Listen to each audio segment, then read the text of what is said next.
Now, we were speaking of Dr. Dre. I heard you say that, you got so many projects. You got TV, you got movies, you got cookbooks, you got plays. Are you gonna get back to the music? Because I was gonna go with the whole, is there any possible way to get more music from Snoop and Dr. Dre as a collab? I would love to make more records with Dr. Dre, Mm-hmm. but I have to be on his time schedule. So depending upon whenever he wants to do it, I'm available. I'm not signing nobody. I don't have no deals with nobody. Wow. I work accordingly. When I want to. I just finished up the soundtrack for Meet the Blacks Part 2. Oh, nice. That was the last project I just did, and then I have a project that I finished with Adrian Young that's coming out called Hamlet on Ice. Should be out next year sometime. Nice. And it's completely different than anything you ever heard from me. Anything you Really? ever heard from me. I can't even explain this shit. I'm just gonna let you bop. Well, you have a lot of different projects. This You got shit is Snoop gonna Dogg, you got bop you Snoop upside the Lion, you got head. gospel. This is like none of that Wow. gangster shit. All right, I gotta hear that shit. Yeah, back home.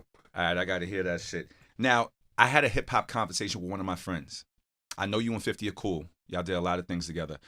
But we were having a conversation of hip hop and best albums in hip hop of all time. Mm-hmm. I was living in Europe for 1 year, randomly when I was young, and Doggystyle was out. It's the biggest thing on planet Earth. I'm sure you're aware. Get Rich or Die Tryin'.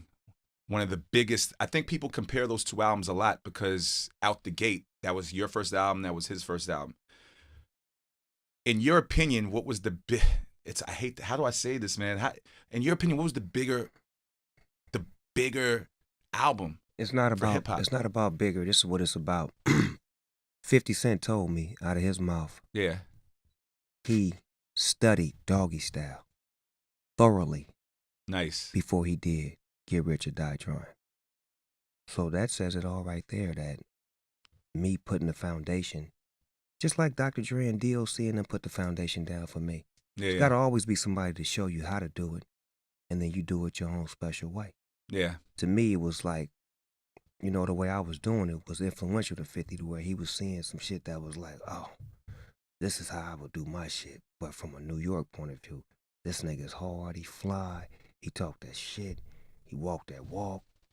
Okay, I got how I want to do it. And I'm working with the same producer that produced him. Yeah, true. That could take all of what I'm doing and what I went through and give me that shit. And that's when Dr. Dre was on his shit, when he could take somebody that was hard as fuck Mm-hmm.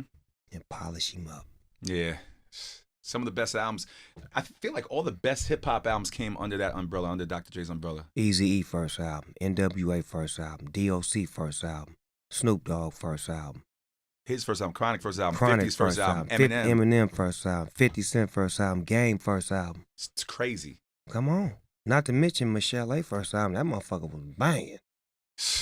First R&B from some hood niggas made an R&B album. Yeah. Something in My Heart. Nigga, every gangbanger was playing that. You turn my world in a minute. I wish I could experience what it was like living in LA at that time. Nigga, we was winning, nigga. That's when we can make R&B music while we gangster, nigga, we winning.